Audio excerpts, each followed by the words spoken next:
فوج کو، اداروں کو، ان کو تذلیل کرو، تاکہ اس وقت تک یہ جاری رکھو جب تک میں اقتدار میں واپس نہیں آ جاتا۔ اور آپ نے دیکھا کہ جب ان کو ہٹایا گیا، سپریم کورٹ کی جانب سے نائل کیا گیا، اس دن سے لے کر آج کے دن تک آپ کو اس کا الزام نظر آتا ہے کہ یہ سب کچھ فوج کروا رہی ہے۔ فوج کو پھر گالم گلوچ بھی کیا جاتا ہے، ان کو گالیاں بھی دی جاتی ہیں۔ تو اس کے بعد شہباز شریف صاحب یہ کہتے ہیں کہ جنرل باجوہ کو ووٹ دینے کا جو فیصلہ تھا یہ بالکل درست تھا، اور میں اس کے حق میں ہوں، کیونکہ جو معاملات ہیں ہم نے سب مل کر ہم نے چلانے ہیں، کوئی ایک ادارہ نہیں چلا سکتا۔ اور ساتھ ہی اس نے یہ کہا ہے کہ اس ووٹ کے دینے سے ہمیں ایک فائدہ یہ ہوا کہ کچھ جو ایک تلخیوں میں ایک نرمی آئی ہے، اور اس نرمی کے بعد اب جو اعتماد کا جو سلسلہ ہے یہ انشاءاللہ بحال ہو جائے گا۔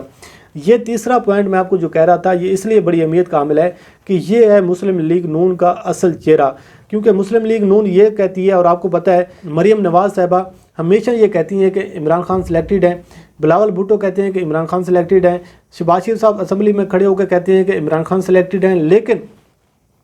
خود اس بات کا اعتراف کر رہے ہیں کہ جی ہماری ملاقات ہوتی رہی طاقتور حلقوں سے، اور انہوں نے مجھے فائنل کر دیا تھا کہ آپ وزیر اعظم ہیں، کیبنٹ بھی ان لوگوں نے فائنل کر دی تھی۔ تو یہ ہیں وہ سیاسی جمہوری لوگ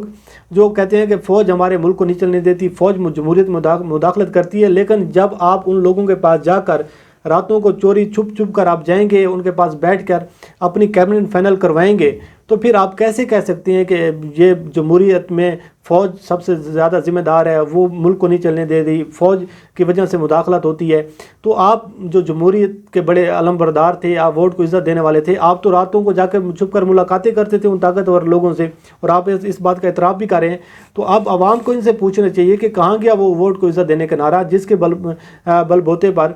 سپریم کورٹ سے مسلم لیگ نون کے 5 سے 6 لوگ نائل ہوئے ہیں، جس کے بعد کچھ لوگوں کو جیل میں جانا پڑا، اور جس وجہ سے ان لوگوں نے اتنی مصیبتیں کاٹی ورکرز نے، تو وہ کہاں پر گیا نعرہ؟ اگر آپ نے جا کے ان کے ساتھ معاملات ہی طے کرنے تھے، تو ایک بات تو پھر واضح ہو گئی کہ نون لیگ کا اصل مقصد جو ہے وہ نہ تو ملک کی خدمت ہے، نہ ہی اس عوام کی خدمت ہے، بلکہ وہ اپنے ذاتی مفادات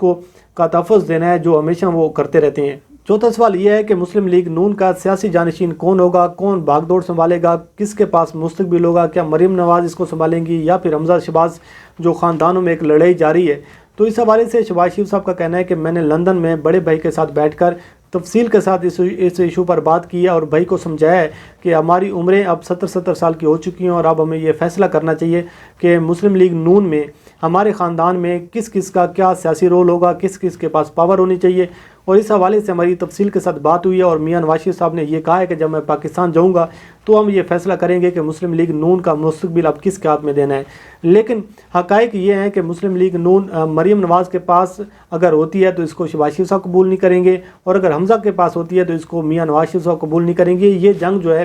یہ اب طویل چلے گی، کیونکہ آپ کو پتہ ہے کہ مریم نواز کی جو لائن ہے وہ اسٹیبلشمنٹ کے خلاف ہے، اور جو شہباز شریف صاحب ہیں یہ ایک مفاہمت پرست بندے ہیں، اور یہ کہتے ہیں کہ جہاں سے جتنا مفاد حاصل کر لیا جائے وہی بہتر ہے۔ اگر یہ مریم کے پاس چلی جاتی ہے تو مریم کبھی مفاہمت کے حق میں نہیں ہوگی جو شہباز شریف صاحب مفاہمت کرنا چاہتی ہیں۔ اور آپ کو پتہ ہے کہ نون لیگ کتنا نقصان برداشت کر چکی ہے، نون لیگ میں اب جتنی تقسیم ہو چکی ہے، جتنا ایک جو پارٹی میں جتنے اختلافات پیدا ہو چکے ہیں، تو اب اس کو سنبھالنا کافی مشکل کام ہے۔ بہرحال یہ تو اب آنے والا وقت بتائے گا، لیکن شہباز شریف صاحب پورا امید ہیں، اور ان کا یہ کہنا ہے کہ آنے والے الیکشن میں نون لیگ جو ہے وہ بھاری مارجن سے جیتے گی، اور پی ٹی آئی جو ہے وہ ڈیلیور نہیں کر پا رہی، اور وہ ایک جھوٹی دل کو تسلیاں دینے کی کوشش کر رہے ہیں۔ لیکن حقیقت یہ ہے کہ جس طریقے سے کی پرفارمنس وزیر اعظم عمران خان صاحب دکھا رہے ہیں، اور جس طریقے سے اداروں میں اصلاحات لانے کی کوشش کر رہے ہیں، اور جو رپورٹس آپ کے سامنے آ رہی ہیں پاور سیکٹر کی، ساتھ ساتھ آٹے اور چینی کے بحران کی رپورٹ آنے کے بعد، اور 25 تاریخ کے بعد جو ایک منظر نامہ تبدیل ہوتا ہوا نظر آ رہا ہے، تو اس کے بعد پھر آپ کو پتہ چلے گا کہ اصل میں مسلم لیگ نون کو جو نقصان پہنچانے میں 2 بڑے لوگوں کا کردار ہے، 2 بڑے لوگوں کا ہاتھ ہے۔ اور وہ لوگ کون ہیں؟ کہ یہ 2 ایسے گروپ ہیں جو آپس میں یہ چاہتے ہیں کہ یہ پاور ہمارے پاس آنی چاہیے، دوسرا کہتا ہے ہمارے پاس آنی چاہیے، لیکن تاحال اس کو اور دونوں جو گروپ ہیں یہ اپنے لوگوں کو ایک پیج پر اکٹھا کرنے میں ناکام ہوتے ہوئے نظر آ رہے ہیں۔ لیکن یہ کھینچا تانی جو ہے یہ آپ کو نظر آئے گی۔ لیکن یہ بھی ہو سکتا ہے کہ کل کوئی اور گروپ کسی اور صحافی کو بلا کے وہ اس کے خلاف بھی کوئی باتیں کر دے، یہ بھی آپ امید رکھ سکتے ہیں، یہ بھی توقع کر سکتے ہیں۔